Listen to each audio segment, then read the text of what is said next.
Asylum seekers are packing up and moving out.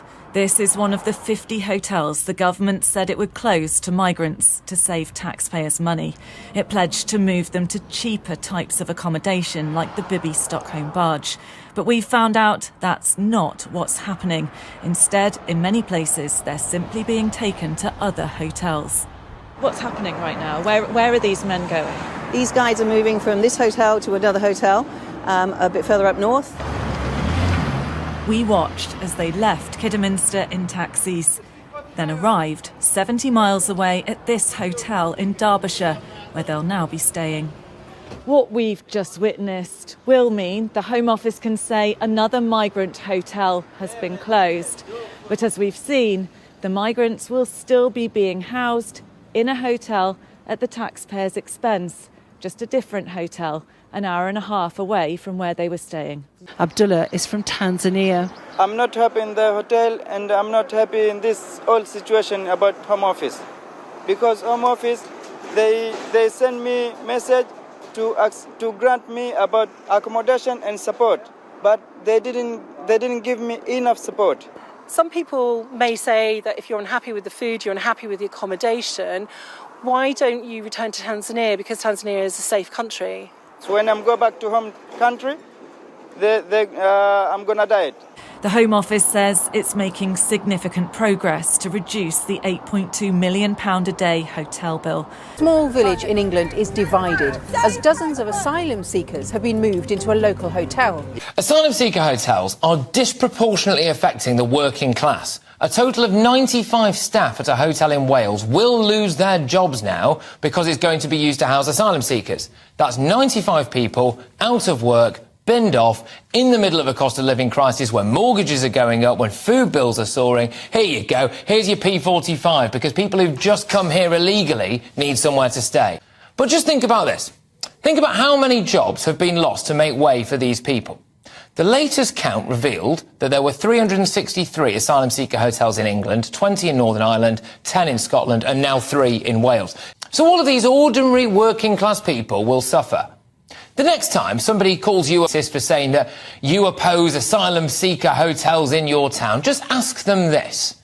Why do they prefer illegal immigrants over the working class? It's making me dislike these people. These poor people that have gone through hell need somewhere to go to. Some villagers have been holding protests. One turned violent, and a local man was charged after a police officer was injured. Save Kedworth! What do you think the village needs saving from?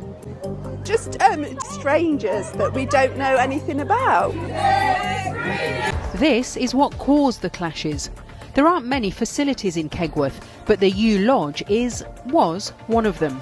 It's a family-run hotel with a gym, a pool and a popular restaurant. But last month, without much notice, all bookings were suddenly cancelled and all the signs to the hotel were covered over because the owner had signed an exclusive contract with the Home Office to use the hotel for asylum seekers.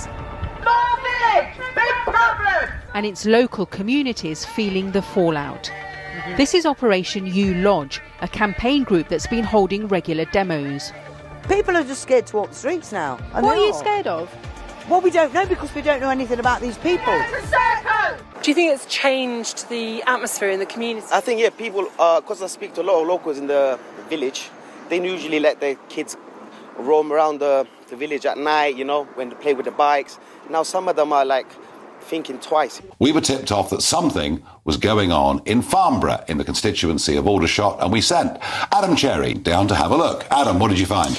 Yeah, so billed as brand new 1-2-bedroom, 3-bedroom apartments in the heart of Farnborough. There's a block of 113 of these, just as the website said, a stone's throw from the town centre.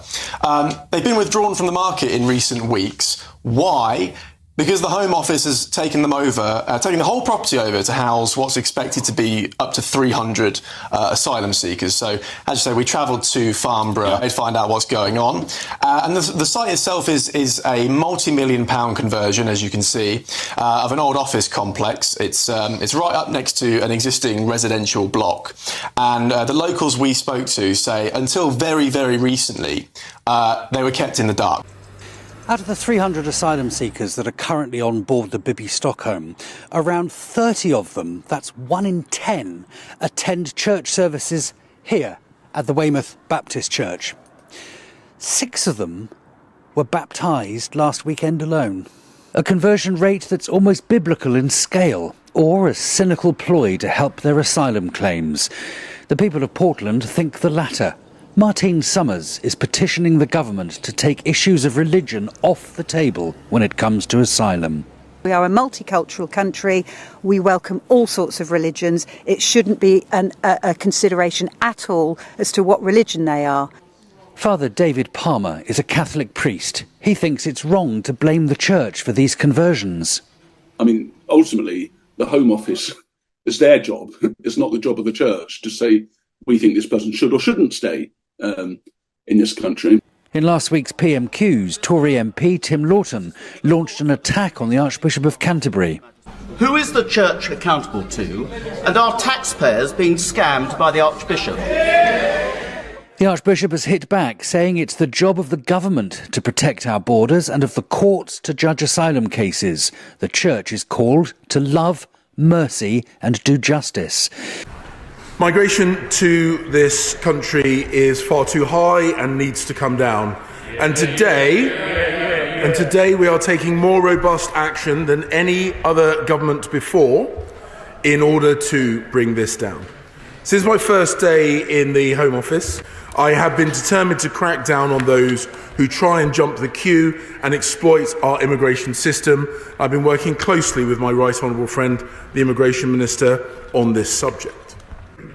That is why we are also taking the fight to illegal migration. Our plan to stop the boats is working. Small boat arrivals are down by a third, even as illegal migration across the rest of Europe is on the rise. Enough is enough.